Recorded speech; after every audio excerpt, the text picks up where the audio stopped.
So for those who joined a little late, let me quickly go over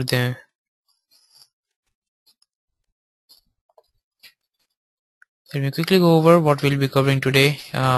We'll be doing the box culvert bridge modeling through Midas Civil, for which we'll be defining the material properties and everything else that includes node and element creation, boundary conditions assignment, static loads definition and assignment, and live loads generation, including 4 lanes as per ASH2 LRFT, and using HL93 truck vehicle will be done using box culvert wizard of Midas Civil. And then we'll move on to analysis and design. This is the plan of the bridge. The span is 42 feet and the transverse section is 66.2 feet wide.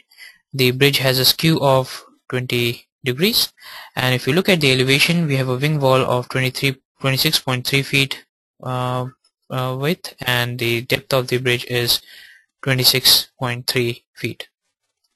So now let us quickly start with the modeling of this bridge. So I'll open the software,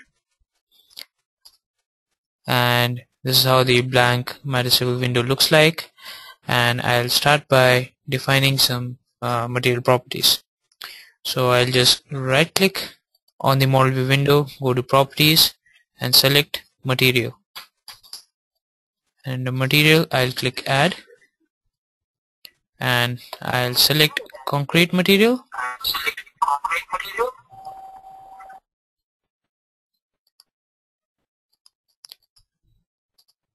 and I'll select grade 4500 concrete and click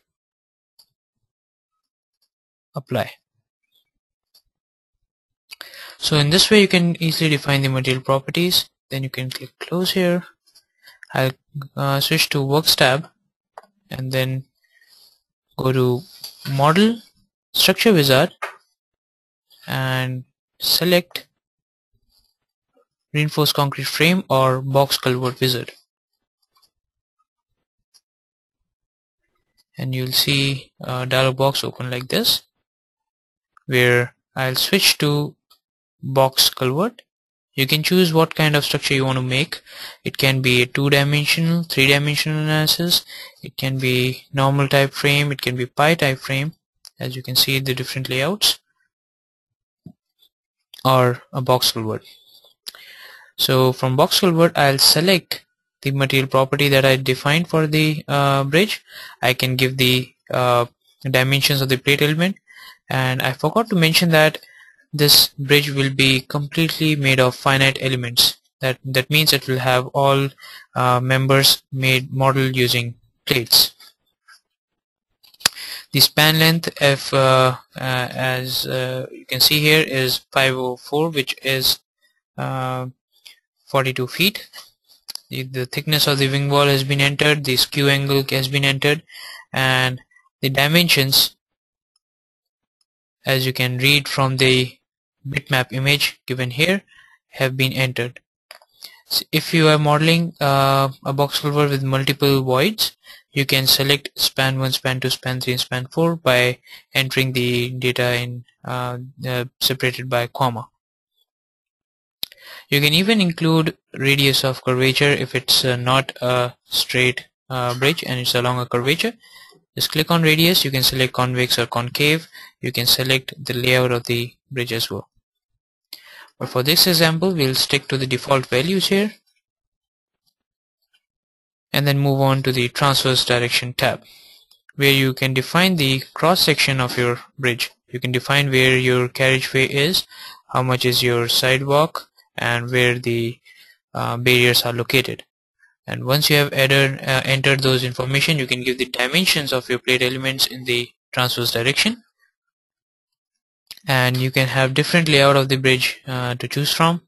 Either it has barriers at both ends, it has a median and a barrier, it has a median at the other end and barrier at the right end. You can select to have springs to model the subgrade reaction, as you can see here. So modulus of subgrade reaction has been entered here, and the length of the elastic link has been entered here to transfer the shear effect. So I'll stick with these values and then move on to the loads tab, where you define the load combinations. So you can select the load combinations have to be modulus per AASHTO LRFT. You can select the moving load code to be as per AASHTO LRFT. You can click OK here. Then you can check on what all forces or loads you want to consider onto the structure. Self weight, pavement weight, you can enter the density of the pavement material. Soil weight, you can enter the density of the soil. You can enter the phi for the soil, that is the internal friction angle. You can enter the surcharge if any, and you can define the underground water level height from the ground, and you can tell what should be the submerged weight density of that soil. So the program will automatically switch the load from unsaturated to saturated soil pressure. You can consider barriers where they are located, what should be their self weight as applied onto the structure. If you want to consider additional loads, you can enter them right here. You can choose to have sidewalks, and since our model has that, we have entered this its weight density. You can also mention some crowd loading if you want to have in terms of pressure loads. You can specify the weight density and the thickness of the sidewalk that you want to use. So you can see how flexible this dialog box is to replicate the real world scenario, and with this kinds of inputs and just looking at your drawings, you can enter all these details and generate and very closely replicate your model or the real bridge in no time. You can check on live load and select you want to use what kind of vehicle and from which side of the edge of the bridge you want to have the define the eccentricity. Through this control you can generate loads onto the structure in no time. You can consider either 93 truck, tandem, or you can have both on them. You can have eccentricity from the left hand and the right hand. And once the model is generated, the beauty of this software is you can still go in and modify any details you want. It's not like other popular softwares where once the model has been generated, you cannot make any changes, and if you try to do that, everything is lost.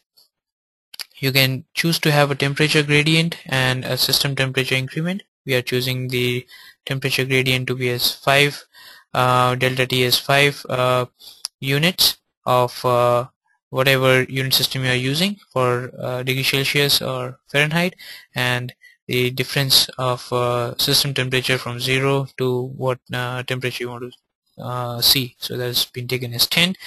You can choose to have shrinkage, strain, and thermal coefficients that you want to apply onto the structure, and then you can either choose to save this as a wizard file for using it later on, or you can click OK to run this wizard file.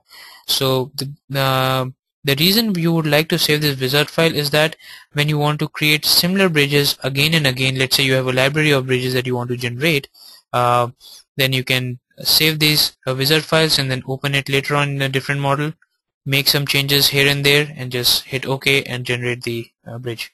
So in this way you can just do all this hard work of entering the data set once, and then later on you can save time on every second bridge that you are making. So this adds to your productivity and increases your efficiency. Then you can click OK here, and as you can see, in no time the bridge is generated. It's a box culvert that you are looking at, and if I press down the control button from the keyboard and hold down my wheel mouse button, you can see the structure being rotated freely, and all the nodes that you are seeing are basically the finite element nodes meshing, and at the base we have the supports. You can choose to undisplay the nodes if you want to have a better view of your model. I click OK here, and now it's a lot clearer. If I go to the plan view, You can see the skew there. If I go to the front view and the side view, you can see the bridge. This is the wing walls that has been modeled, and here you can see all the loads that are applied onto the structure. So you can see the self weight and the pressure loading that is applied. You can just right click and display them onto the screen.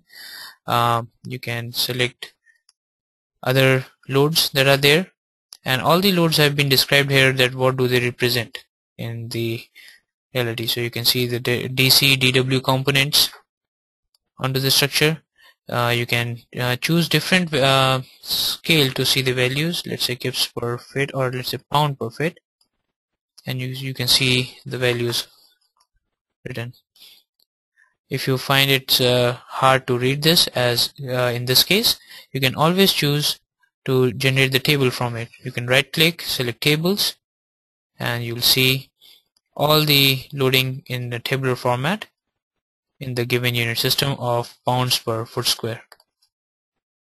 These tables are dynamic in nature. You can change the values here. It will be reflected in the model file.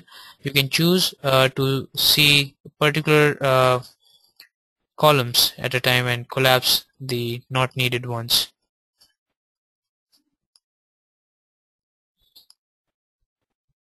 So that in the one display you can have the complete view of the loading. Also, you can choose to sort this dialog box. You can right click, go to sorting dialog. You can if you want to sort it based on load types or load case names, you can choose them and then click sort and click close. So you can see all the loading with their values laid down as per load cases, making it much more readable. You can always right click and export this information. You can right click and export this information to a spreadsheet, or you can directly copy the entire thing by clicking on this button. You can copy and paste it into a spreadsheet to generate the replica of it. And if you have this information in spreadsheet, you can always copy and paste it in this table to generate the loading onto the structure. Let me quickly close this and come back to the model itself. Right click and select undisplay. Now let me show you some other loadings that are there, like the earth pressure. Right click and display.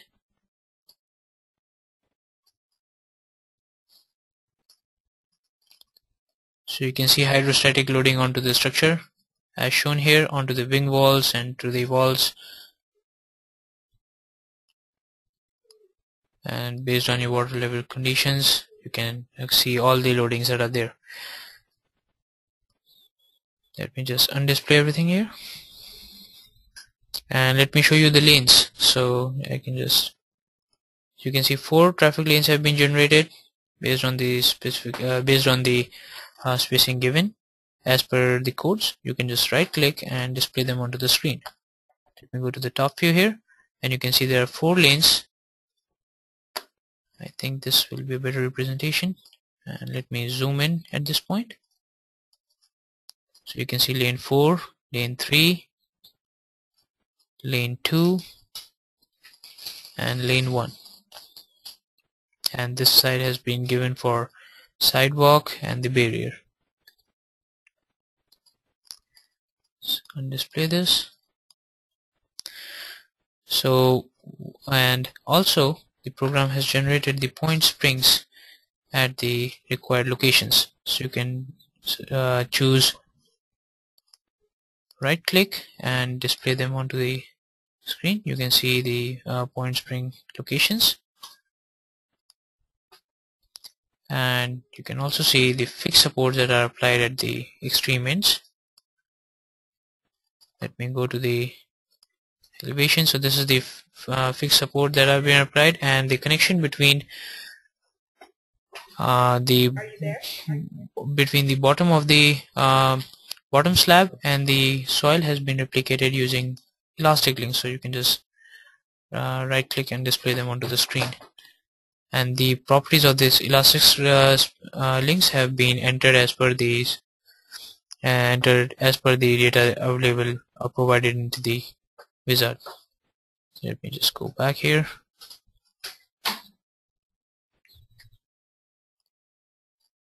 And show you the wizard. So as you can see here, we entered some values right here. So this data goes into the program right here. Alright, so once this has been generated and everything is set for analysis, I'll just display them and quickly go ahead and perform the analysis by clicking on this button. I'll save this with some model file name.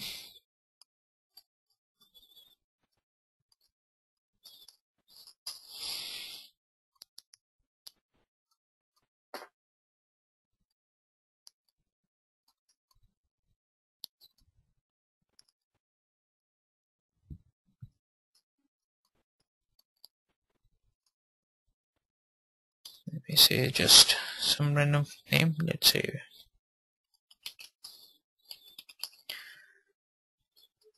I'll just save it with some random name. Let's say BC123.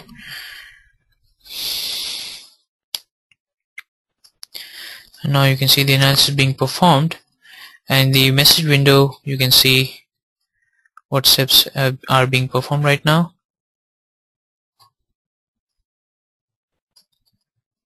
And just to remind you that the program is doing the live load analysis on the finite elements along with all the set of loadings that have been applied.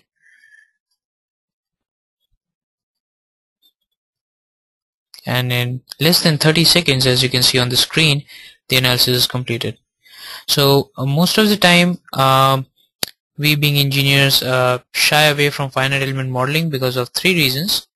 The first being modeling takes a lot of time, and second reason being the analysis takes longer, and the third reason being after the analysis we cannot extract the results that easily.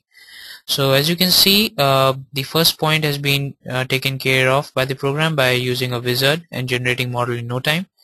The second point being analysis taking longer, so you can see it has a super fast engine and a multi-frontal sparse Gaussian solver that runs the analysis at a lightning pace, and you can see within less than 30 seconds the analysis is completed. And the third portion is result extraction takes time, so let me quickly go over and cover that as well.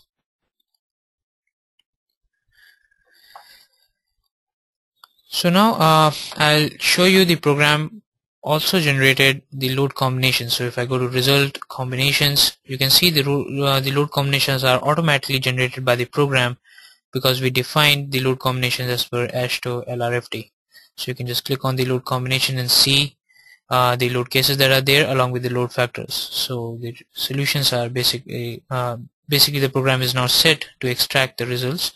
So I just click close here and quickly go through some basic checks. So right click and go into deformations, and I'll go to displacement contours, and then let's see how much the structure deflects under dead loads. I'll check on deform shape and the legend and then click apply. So here you can see the maximum deflection is occurring at the midpoint, and the units are given for deflection in foot. Let me change it to inches, so you can see it's about like 0.37 inch is the deflection occurring right at the top of the structure. But the geometry that you're seeing here is scaled up, so you can get it to be more realistic by reducing or controlling the deformation scale factors. So this is somewhat more realistic, although the value is less, but the program shows an exaggerated image for better comprehension. So this looks fine to me. Then I can move on. I can choose any load combination that I want. I can see the temperature gradient loading, let's say, or the system temperature, let's say, increased. So what is the effect of loading onto this? You can see the contours plot. You can choose that if you want to see the deformation only along x-axis, deformation only along y-axis, only along z-axis, and you can see the values right there. And as I mentioned, all these values can be exported into spreadsheet format. So you can just click on this button with 3 dots, select the load case that you want to see. Let's say dead load, let's say temperature gain.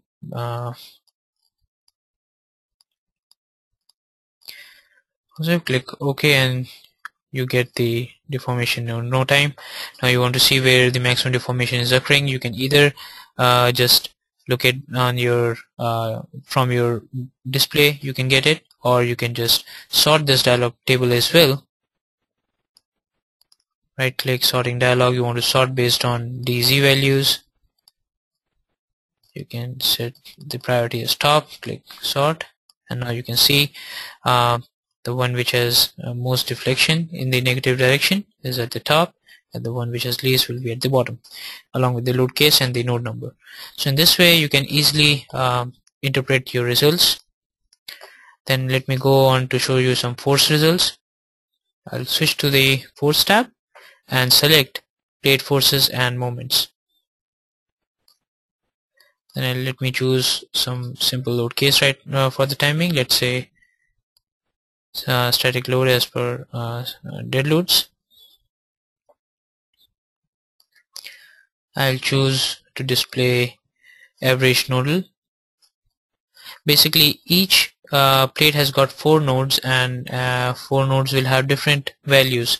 So for generating a smoother contour, you can choose to have an average nodal value, so the program will average out the force values from those 4 nodes and display it, so you can see a smooth transition. And you can see you can choose different components of the force. So let's say mxx, which is equivalent to bending moment about major axis for our 1D elements. And then I'll check off deform shape and legend, and check on legend, and then click apply. So if you can see here, this is the loading value. Let me change the units to inch foot or foot kips. So now you are seeing the plate forces, and the units are foot kips per foot. So per unit length you can see the display of the forces that are there. And you can very easily generate the plots also on the same contours. So for that we have a feature called cutting diagrams. I can check this on, and then the program will allow will bring up this small dialog box where I can cut across a plane. Let's say I want to have display of from this end to, let's say, this end. Click add here, and let's say I want to have a display of from this end to this end, and click add here, and then I'll click apply. So you can see here the program is showing you the graphs of the stresses, or the forces per unit length in this display. And if you are uncomfortable, or if you want to see it in the usual format as you anticipate them, so you can choose to reverse these graphs and then click apply.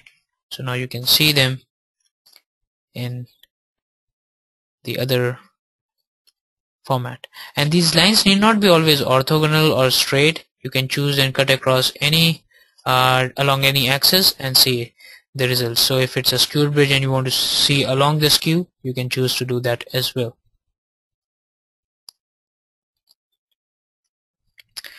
And having done this, let me show you some live load results as well. So for the plate elements, so you can choose, let's say, MV max, which means maximum positive bending moment envelope, and click apply, and this is what the program is generated. So this is the live load envelope contour plot, and I can choose any element and generate the loading pattern for that same. So if I'm curious to know that what loading pattern cause maximum bending moment at this particular location, I can choose right click, go to moving load tracer, and select plate forces and moment, and then just click on that particular element which is of interest to me, element 161 in this case. So I'll click on this element. You can see the element number entered here.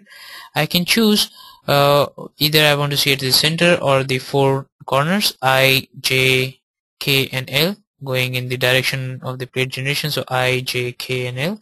So let's say I want to see it at the Jth end. Again, I'm looking for MX6, and then I'll click on right maximum, and after that I also want to see the result, let's say at this particular element, which happens to be element number let me see,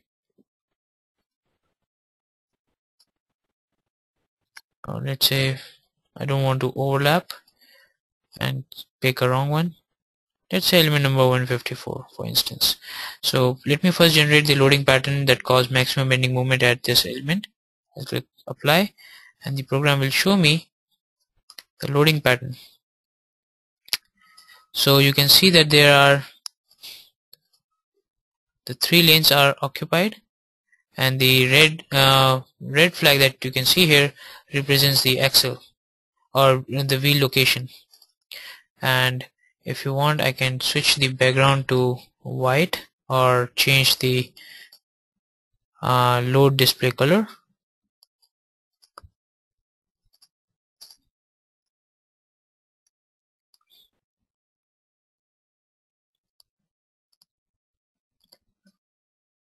To let's say magenta, and click OK.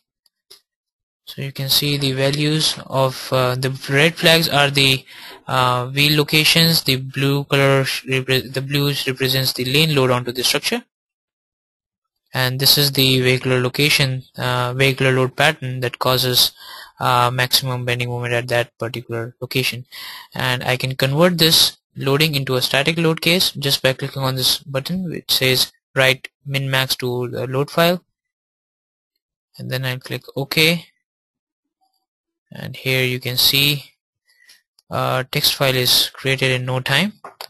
Let me just close it and investigate the next element that I wanted to see, which happened to be element number 156,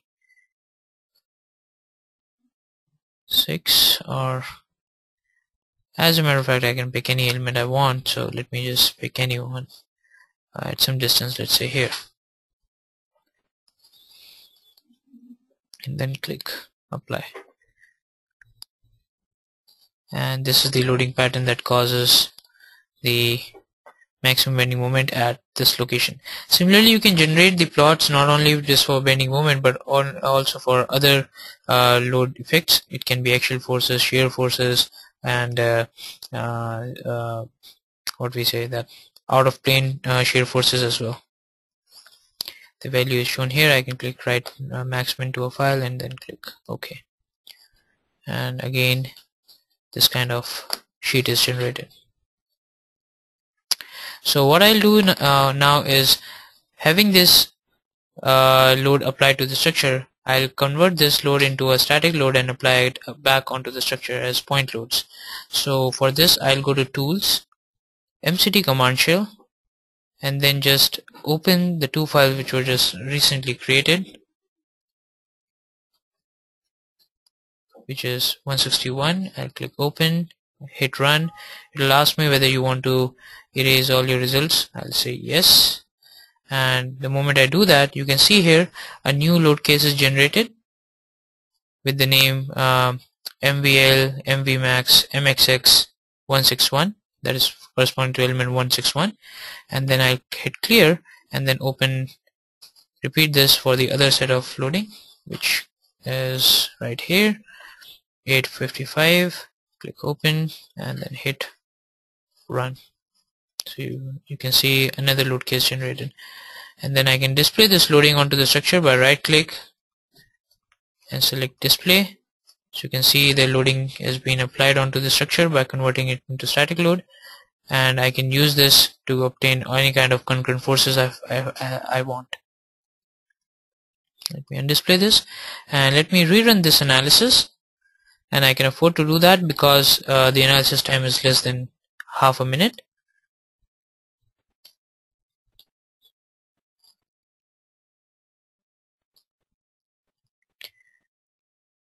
And you can see the analysis being run.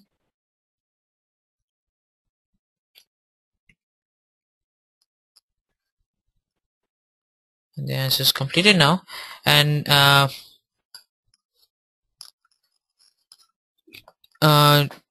now let's say you being engineers, and of course we need to design this slab, so we want the equivalent forces. We don't care about the forces per unit foot or stress values that are out there. We want to extract what forces are there at a particular cross section for me to go ahead and design this member. So what you can do is for this type of need, we have a feature called local direction force sum, which is located under result. You can click on this and set the, let's say the tolerance as 1 here, and you can click on the position, let's say at this location.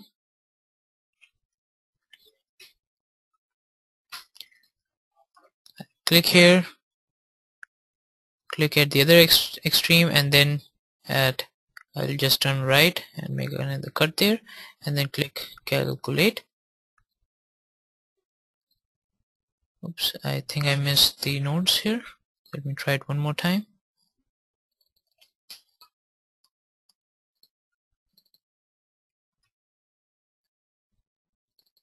Click here, go right across.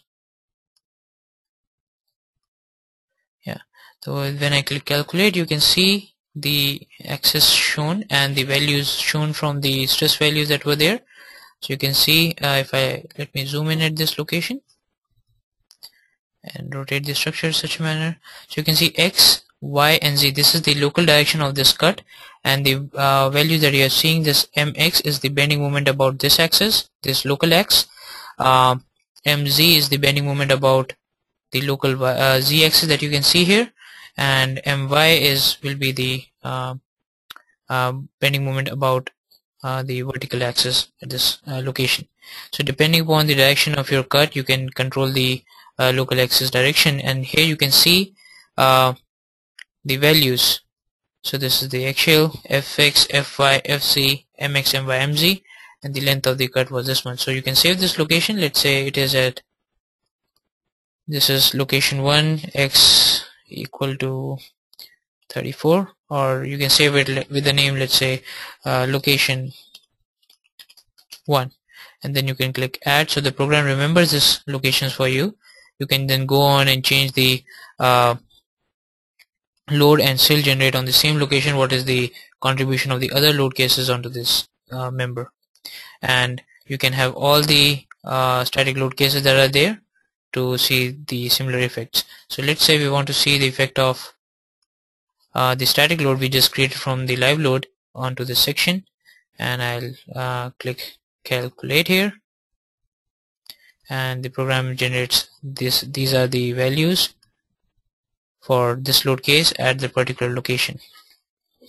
So you can just go on changing the load cases here. You can choose to select all load cases in combination, so the program will generate a text file for this particular location and for all load cases and combinations and generate the values, and then you can choose to create a text output like this in no time.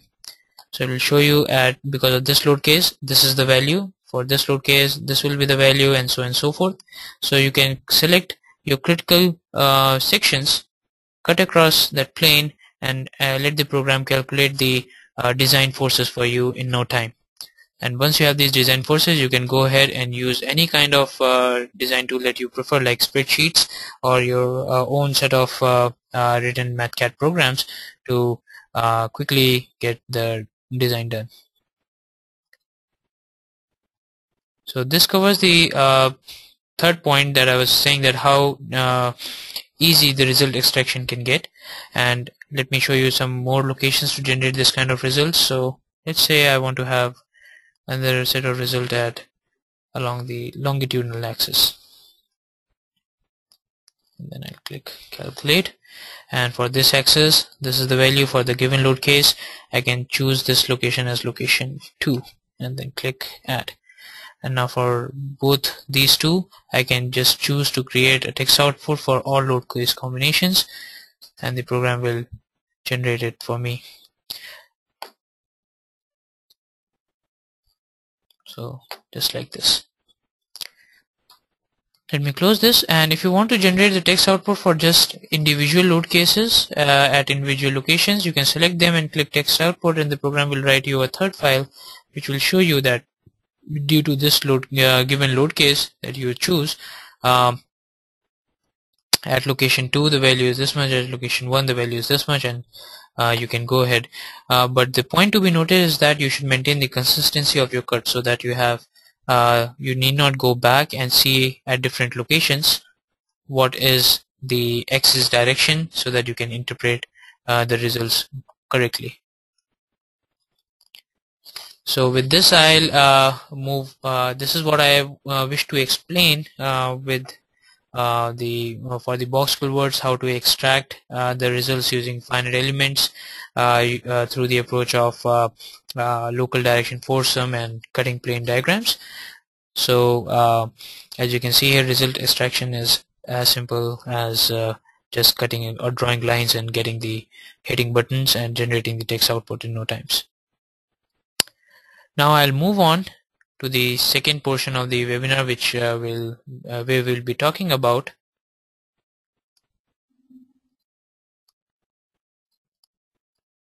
an integral abutment bridge, which will look like this.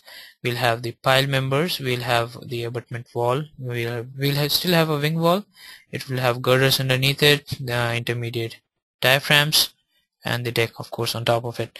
So again we'll be defining the material properties, and then nodes and elements will be created, static loads, live loads, everything will be done using the RC frame wizard.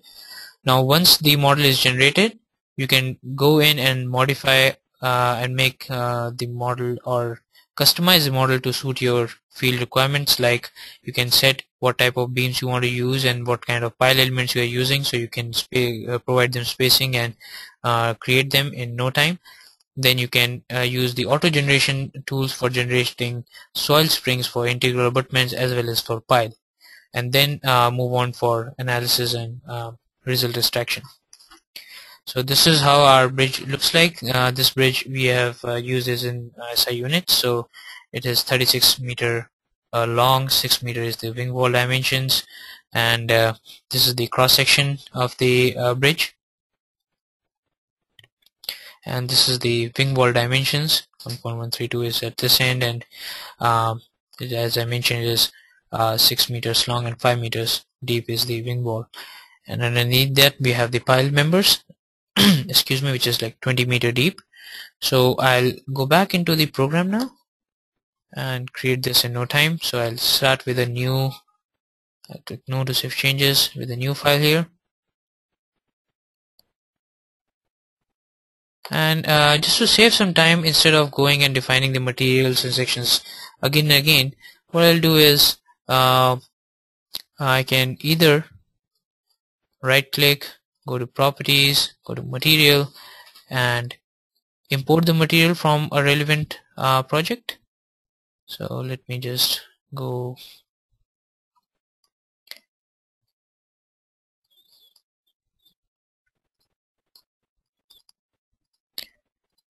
to a file and select webinar, and here under box forward, let's say this is the model file I want to bring in the material properties from integral bridge material in section. So I'll just click open, and the program will show this kind of dialog box popping up, which will have concrete and steel material for steel for piles and concrete for the rest of the bridge. I'll click OK to then, and the moment I do that, the program has brought in the information from that model file into this model file. So it's as simple as recycling your material properties. So if you have one set of material property that you use frequently, you can create your own library, and every time you need not go and define those materials, you can directly pick them up from that library file, again saving on time and increasing the efficiency. I click close and go to model, structure wizard, and come back to the same wizard, that is reinforced frame and box culvert. And this time I'll use a normal type frame and enter the dimensions. Since it's a single span bridge, I'll just enter the dimensions for single span and everything. To save some time, I have saved the wizard file, which I'll just open from here, integral abutment wizard file, and as you can see, the dimensions are given here. In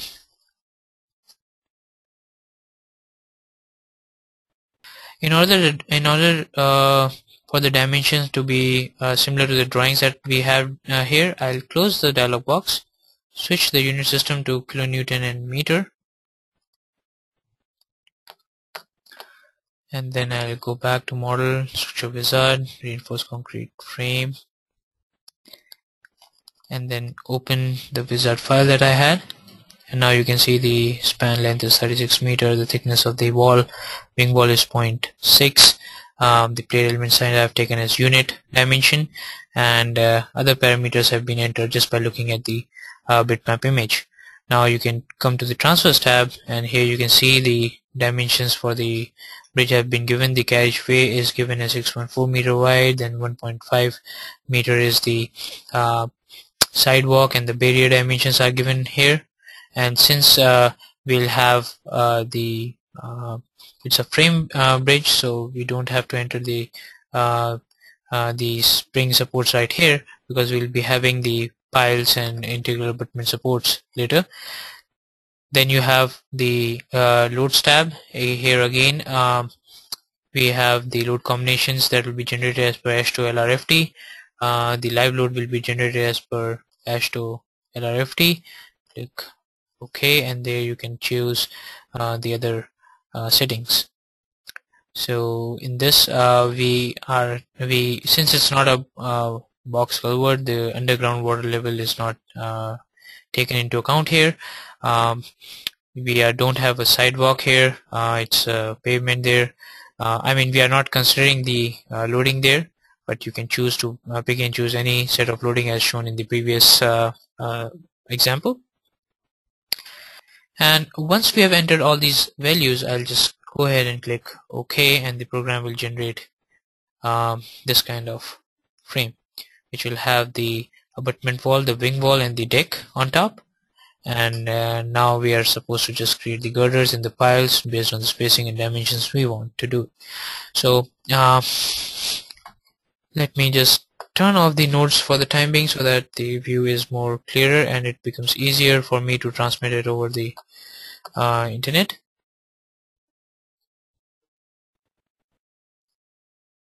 And I have a question from Daniel. He asks why D is always set to 6 meters.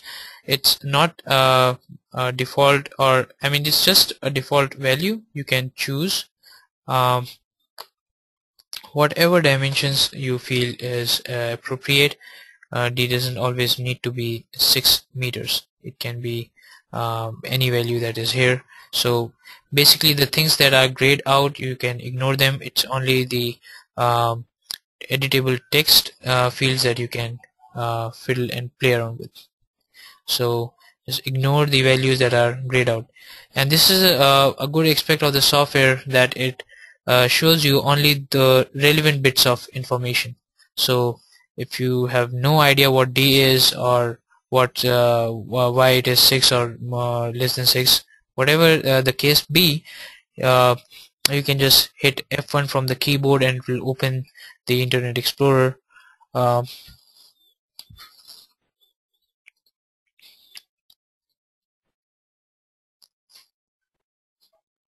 and will bring up the field relevant to this bit of information. Daniel, does this answer your question?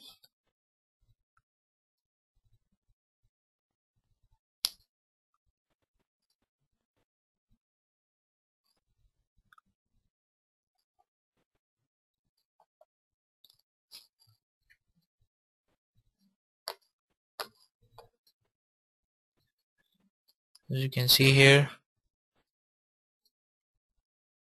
pops up, and here you can see all the details about different inputs that are there. What does each input mean? So you can see B1, B2 and D is that the dimensions that guide the cross-section area, transverse area. And so basically you can read through this entire literature, and you can um, understand the dialog box inputs. And if you have any questions, then we are here to help you out with it. Let me close this.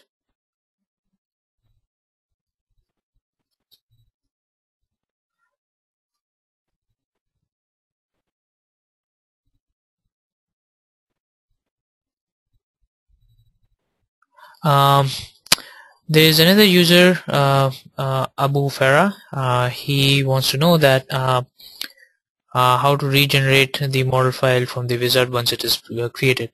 So if you have saved your wizard file once, then you can always open the wizard file in the program itself and then hit OK to generate it. But if you already have the model file at the same location and then you again go ahead and click OK, it will overlap at the same location. And if you don't want that to happen, what you can do is if the last step was, or if you have recently created the model file, you can just hit undo and then modify, make changes in the wizard and then hit OK.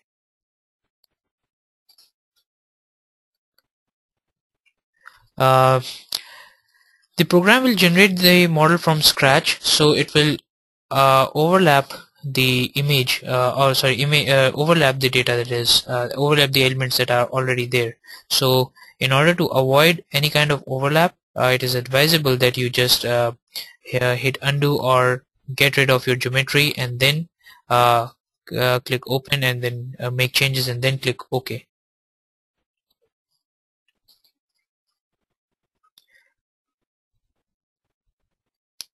And yes, Abu, the wizard can be saved anywhere in the location. It need not be in the same folder or the directory. The wizard file is not created every time. You can save it with different names at different locations, and then under relevant scenario you can bring them up and open it. Alright, so moving on with the geometry that is generated here, I'll quickly create the girders underneath and the diaphragms. So I'll right click, go to elements, create elements, and select the grade of concrete and the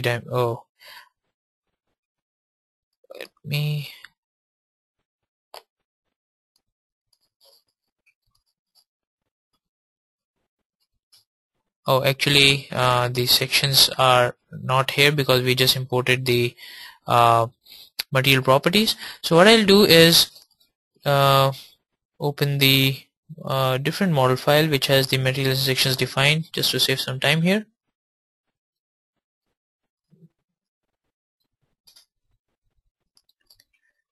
Let me open the file, open materials section file, click no to save changes. So you can see we have the sections defined here, where one H pile section, intermediate diaphragm, and the bulb T that we'll be using. You can right click, go into the properties and see the dimensions here. And let me just go back to model, structure wizard, reinforced concrete frame, and box wood. I'll open the wizard file, click open, and then select the live load as per ASHTO LRFT. Click OK, and then click OK again, and the program will generate the bridge in no time. Now let me just hide the nodes for the time being and go ahead and create the elements. So elements, create elements. I'll select the grade of concrete, the bulb T beam, and then I'll go ahead, let me switch to a wireframe geometry so that it's more visible. I'll click on nodal connectivity, and I on purpose control the spacing of the plate members in such a manner that I get the node at the exact location or very closely at the very location where you can create the girders. So I'll click on this node and then go all the way across, click at the other end to create the girders. So then I'll just jump one block, come here and create the next one.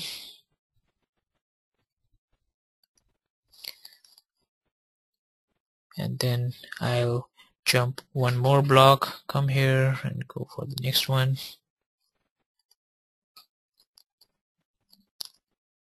And then from here I'll have an element right here.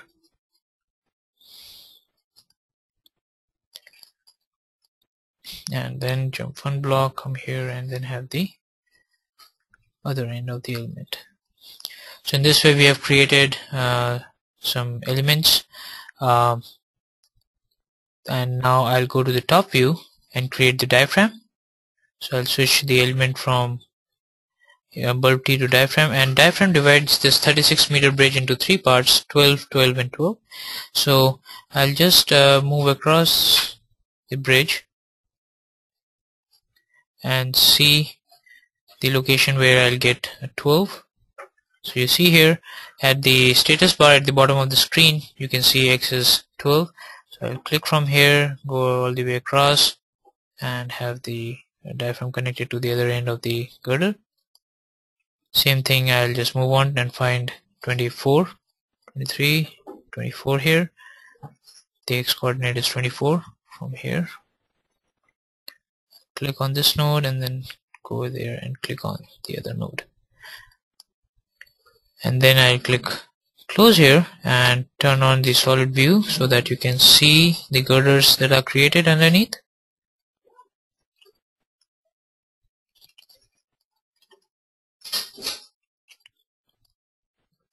You can see the girders there and the diaphragms in between. I can choose to just double click on girders so you can see the girders are right there. Basically due to the same color they are shown with difficult to sight or when it is being webcast. So the geometry is ready. Now I'll quickly create the piles underneath the structure. So let me switch to a wireframe geometry and unselect everything, and using single select I'll just select the nodes where I want to have my my pile elements, and I'll have pile elements at the given nodes as you can see here.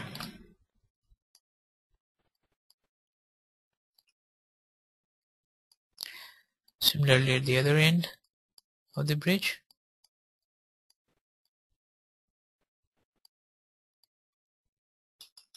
So I'll have the pile elements right there, and then I'll right click, go to the elements, extrude them,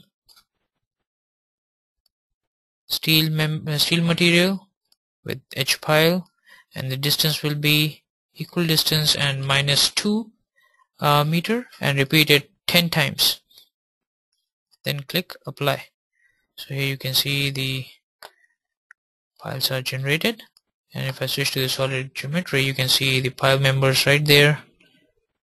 The bridge is ready, and now we'll apply the boundary conditions. Loading is already there, so we'll start by applying the integral abutment soil springs.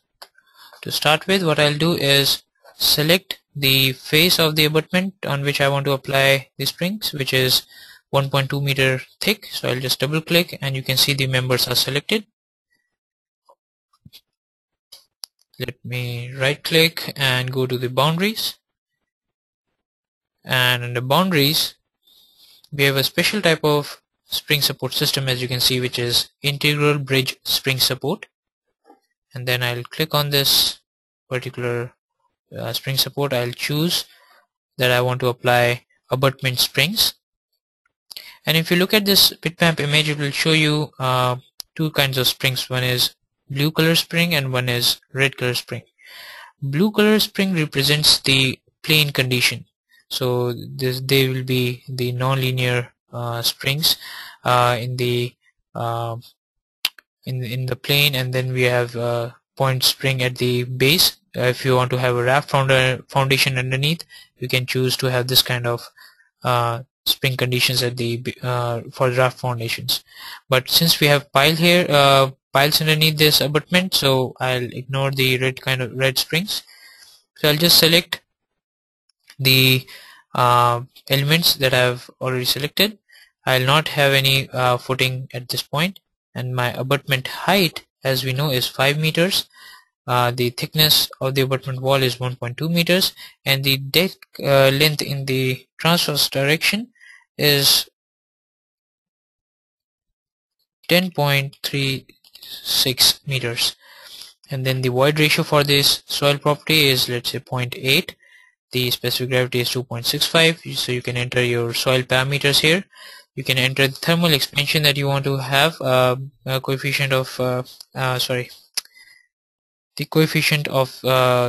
thermal expansion can be selected based on the material property that you have defined. And here you can enter the differential deck temperature. So for here we'll have this delta T as 5 degrees, and since we don't have any strip footing for now, I'll just leave this box as empty. Then I'll click apply, and the moment I do that, you can see the springs are generated on the surface of the abutment. And then I can click close here, so you can see all the compression tension only springs have been generated at the surface, which are equal to 156 in number. Then I'll select all the pile members by clicking on HP pile section. I'll right click, go to the boundaries and integral bridge spring support, and here I'll select the pile springs. And if you see, again we have the arrangement of red and blue springs. Blue spring will replicate the soil conditions in that plane.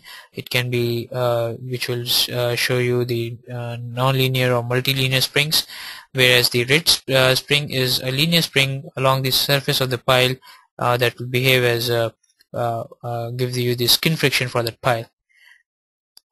So you can select different soil properties, soil types that you have. You can select the layers of pile elements.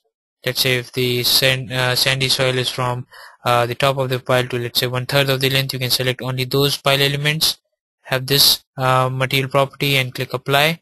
If you want to have second layer, you can choose the second layer of the pile elements, modify the soil parameters, and then click apply. And in this manner you can have a layered soil structure. But for the time being and just for the purpose of demo, I'm using a same layer soil throughout. The ground level is at 0 meters, that is the deck elevation.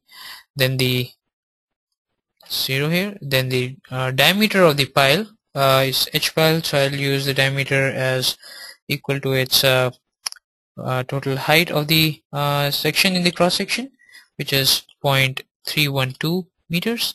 And this is the unit weight of the soil. Coefficient of earth pressure at rest, you can enter it here. Then you can enter the subgrade reaction of the soil, which is 13,000, and you can enter the internal friction angle.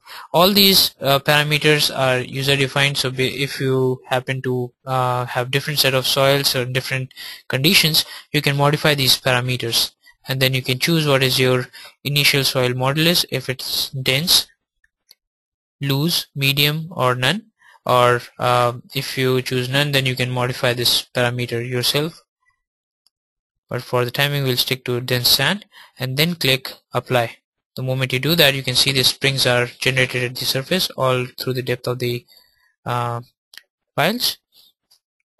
Then I'll click close here, and now you'll see a set of linear piles and again set of multilinear piles that are generated. If you want to see their properties, you can just right click, go to their properties. You can see individual springs in this manner. You can right click and go to the tables and see the multilinear springs and their properties as shown here. And again, to make it more legible, I'll just right click, go to sorting dialog, select the type of supports, set the priority as top, and then click close. So you can see compression only values, you can see the stiffness values that are entered by the program, then the tension only, and the multilinear soil springs, which are generated just based on your crude boring log data. So if you happen to have all the set of data with you, you can enter the soil parameters yourself. For that, you can use right click, boundaries, and go to point spring supports and choose what kind of soil spring you want to have: linear, compression only, tension only, or multilinear. And depending upon what kind of values you have, you can choose what kind of springs you want to use and enter that data. So if you get the values from geotechnical engineers, fair enough, you can come and define your own set of springs. If you want to use the program's auto-generated springs, you can use that. If you want to compare the results, you can choose that approach also, or you can go in and modify the values. Basically, let's say you see that the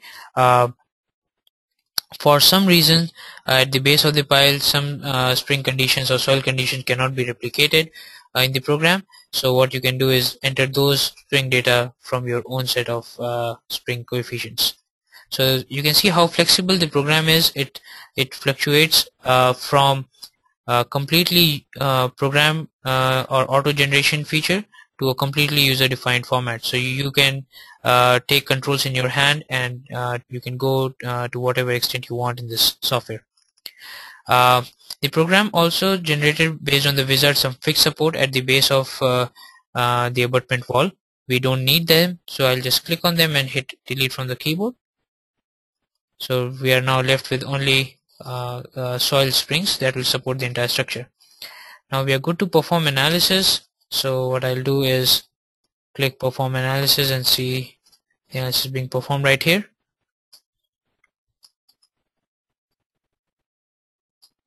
And I realize we are about to go just over the time limit, so I'll be real quick now.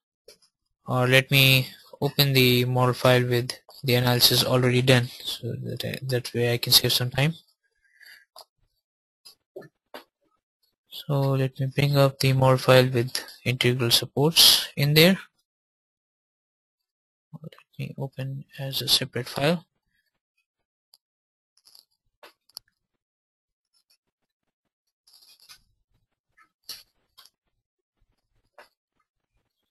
Oh, but before I could open the file, the analysis itself is completed. So let me just proceed with some results for pile elements. So what I'll do is right click, go to the displacement contours, and just for one set of loading I'll choose deform shape, legend, and click display. So you can see the displacement that is there. You can see the values and the magnitudes given here. So it's about 2.6 centimeters, which is close to an inch. So you can see that by the way, I didn't apply any pretension in this in these girders, so you can see the displacements will be higher. So once the precessing strands are there, then you can have more realistic image of it.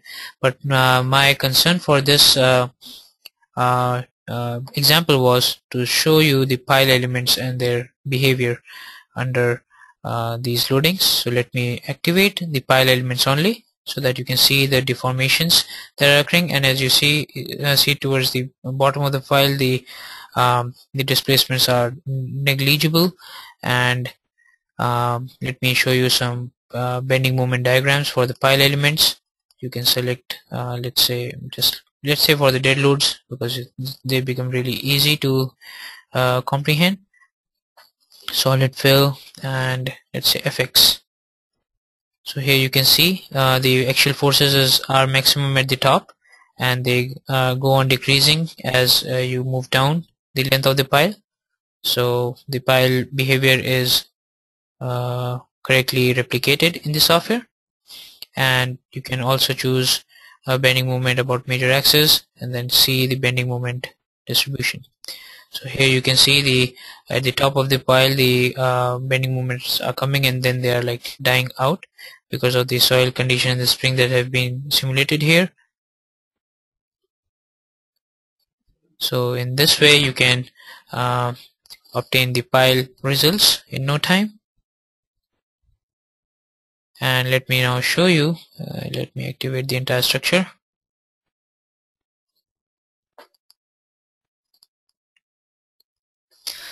So just looking at the beam results, you can see a good amount of negative moment at the two integral abutments at that location.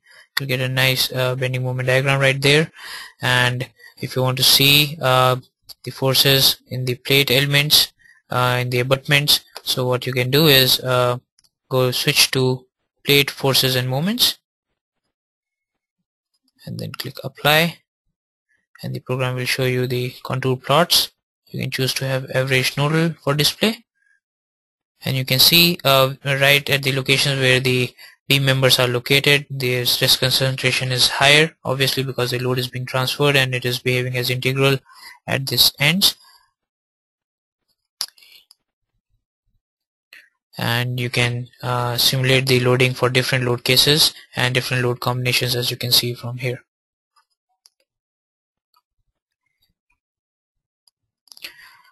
Alright, so this was all I wanted to show it to you.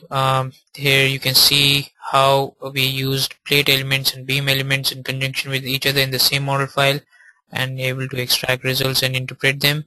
And we can use soil springs to generate and analyze pile, and these soil springs are automatically generated from crude boring log data. So thus the program is able to handle the integral abutments. Geometry is no limitation, boundary conditions are no limitation, analysis speed is no limitation, and result extraction is fairly simple, as you just saw in this webinar. So if you have any questions or comments for me, you can speak to us directly. You can have my contact details as shown on the screen. We look forward for your questions and comments on this webinar. Feel free to mail me all your questions and we'll get back to you as soon as we can. I'm sorry I'm not able to take all the questions in this session today because of the time constraints and the number of attendees and the number of questions. So I'll be answering to the questions which I couldn't answer right now through emails individually. Once again, thank you for joining us, and we'll look forward to see you tomorrow in the session where we'll be covering curved steel girder composite bridge. Thank you.